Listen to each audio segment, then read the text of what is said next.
Guys, welcome back to my channel. নতুন আরও একটি ভিডিও চ্যানেল তোমাদের অসংখ্য অসংখ্য স্বাগত। কেমন আছো সকলে? আমি খুব ভালো আছি, খুব খুব আজকে তো খুবই ভালো আছি। তার কারণ আমার মা বাবা দুজনই এসেছে আজকে আমাদের বাড়িতে। মানে আমার ঘর কমপ্লিট হওয়ার পর যখন আমরা ঘরে মানে এখানে এসেছি নতুন ঘরে, তারপর আমার মানে বাবা অনেক ব্যস্ত থাকে, তো আর আসা হয়নি। যেহেতু বাবু রাতে স্পেন্ড করতে পারে না, পরদিন সকালবেলা ভোরবেলা আবার দোকান খুলে, তো তার জন্য থাকতে পারে না বাবু। আর এখন তো বয়সও হয়েছে, এর জন্য সকাল সকাল উঠে এতটা জার্নি করে গাড়ি দিয়ে যেতে পারে না। আর এত ভোরের ট্রেনটা হচ্ছে 5টা না জানি 5:30, তো এত ভোরের ট্রেনে আবার মানে যেতেও পারে না, শরীর খারাপ করে। তো 7টার দিকে বার হলে ঠিক আছে, কিন্তু 7টার দিকে বের হলে কী হয়, আবার দোকানটা ওইদিকে লেট হয়ে যায়। তো এই করে বাবু আসা হচ্ছে না। আর শীতও ছিল, মাঝে তো শীত গিয়েছিল, তো আসেনি। তো এখন গরম পড়েছে।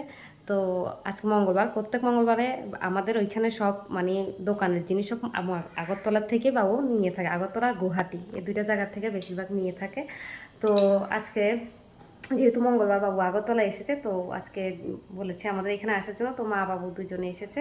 তো সকাল থেকে খুব ব্যস্ত ছিলাম, রান্না বান্না খাওয়া দাওয়া সব মিলিয়ে খুব ব্যস্ত ছিলাম। তো ভিডিও করা হয়নি, মানে মোবাইলটা ধরতেই পারিনি, এমন একটা ব্যাপার। তো এখন বিকেল হয়েছে, তো আমরা সবাই একটু ঘুরতে বের হচ্ছে। তো ভাবলাম চলো ছোট্ট একটা ব্লগ তোমাদের সাথে শেয়ার করি, আর আমার মোবাইলের স্মৃতিগুলি থেকে যাবে, ভিডিওগুলি থেকে যাবে। তো সেই উদ্দেশ্যে ভিডিও করা।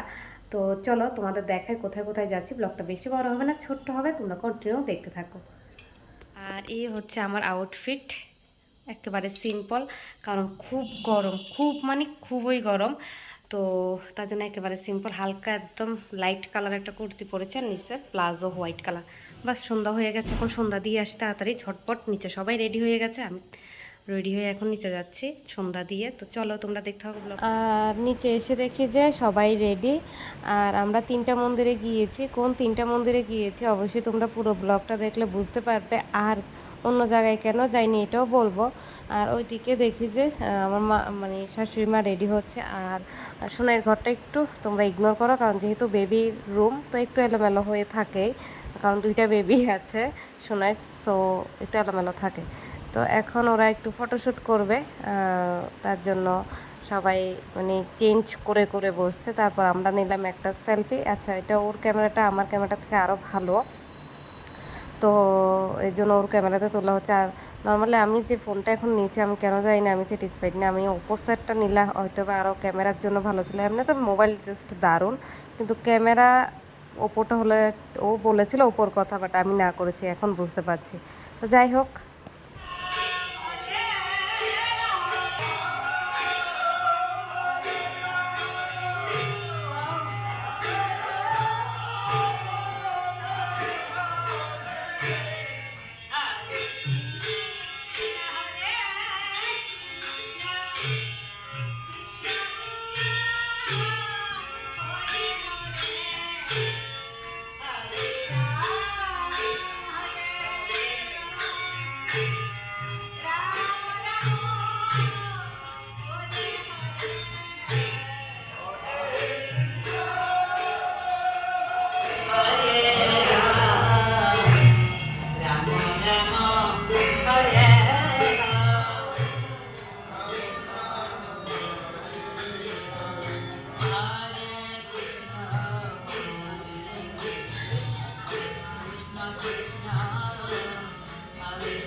দেখতেই পেলে তোমাদের সাথে কথা বলতে বলতে চলে আসলাম রাম ঠাকুর আশ্রমে, আমাদের মানে জয়রাম। তো মন্দিরটাতে আমি প্রথম এসেছি, এই আশ্রমেই প্রথম এসেছি, আর কখনো আসিনি আগরতলাতে আর কি। তো চলো এখন তোমাদের একটু ঘুরে দেখায়, যেহেতু ওই টাইমে কীর্তন চলছিল, তো মানে তোমাদের ভালো করে দেখাতে পারিনি। তো এখন দেখা, আর লাইনটা তো দেখবে একটু পরেই দেখবে, প্রসাদের লাইন অনেক বড়। এই দেখো যেখানে ঠাকুর রয়েছে, খুব সুন্দর খুবই। আর ঠাকুর যেখানে ঘুমায় মানে ঠাকুরের বেডরুম, হ্যাঁ যেটাকে বলে, চলো এটা দেখা। এটা তো আমার এত পছন্দ হয়েছে, এত কিউট লেগেছে, খুব সুন্দর খুবই সুন্দর। একটা বাচ্চাকে যেভাবে কেয়ার করা হয় ঠিক ঠাকুরকেও সেম ওইভাবে কেয়ার করা হয়। এত ভালো লেগেছে আমার দেখে, খুবই ভালো লেগেছে। তো তোমরা কমেন্ট বক্সে অবশ্যই জানাবে কেমন লেগেছে। তো চলো এখন রাম ঠাকুর আশ্রমে একটা, নামটা জানি কি, কামধেনু না জানি কি নাম ছিল, সরি আমি ভুলে গেছি। তো এখানে আছে, এটার নাম হচ্ছে এটা। তো খুবই ভালো লাগছে দেখি। মানে খুব যত্ন করা হয়, খুবই যত্ন করা হয়। এখানে কিন্তু পাখা টাখা সব আছে যাতে মশায় না ধরে, তার জন্য কয়েল টয়েলের ব্যবস্থা খুবই, মানে সব কিছুই আছে। আর দেখো আশ্রমটা খুবই সুন্দর, যেহেতু রাত্র হয়েছে ভালো করে ভিডিও করতে পারিনি, তো একটু ছোট্ট করে তোমাদের শেয়ার করলাম। অন্য আরেকটি দিনে গেলে অবশ্যই গুছিয়ে ভিডিওটা করবো। আর সাথে তো বেবি ছিল, দুইটা বেবি ছিল, তো মোবাইল নিয়ে ভিডিও করা সবসময় পসিবল হয়নি, গুছিয়ে করতে পারিনি। তো এখন আসলাম লোকনাথ মন্দিরে। বাবু অনেক বছর পর এসেছে, অনেক বছর পর, কিন্তু আমরা শান্তিতে ঘুরতে পারিনি, কারণ এই সনর জন্য। সন এত দৌড়াদৌড়ি করছে, বের হয়ে যাচ্ছে, মানে সবাই একটা চিন্তিত ছিল ওকে নিয়ে, এত দুষ্টামি করছে, আমাকে কোলেও আসছে না। তো সব মিলে একটু একটু ঘুরে আমরা বের হয়ে গেছিলাম। আর লাস্টে মার শরীরটা খারাপ করে নিয়েছে, অতিরিক্ত গরম ছিল। তো লাস্টে মার শরীরটা খুব খারাপ করেছিল, তো তার জন্য আমরা খাওয়া দাওয়া করিনি, জগন্নাথ মন্দির থেকে ঘুরে সোজা বাড়িতে চলে গেছি। তো এই ছিল আমাদের ঘোরাঘুরি রাম ঠাকুর আশ্রম, লোকনাথ বাড়ি আর জগন্নাথ মন্দিরে এসে, এই তিনটা আশ্রমে এসে আমরা ঘুরে গেছি। তাও অনেক রাত্র হয়েছে, অনেকটা হয়ে গেছে রাত্র। তো আর কি বলবো, ভিডিওটা এখানে এন্ড করে দিচ্ছি, ছোট্ট করে জাস্ট তোমাদের সাথে শেয়ার করলাম। তোমরা সবাই ভালো থাকো, সুস্থ থাকো। পরবর্তী ভিডিওতে আবার তোমাদের সাথে কথা হচ্ছে। সব ওইগুলা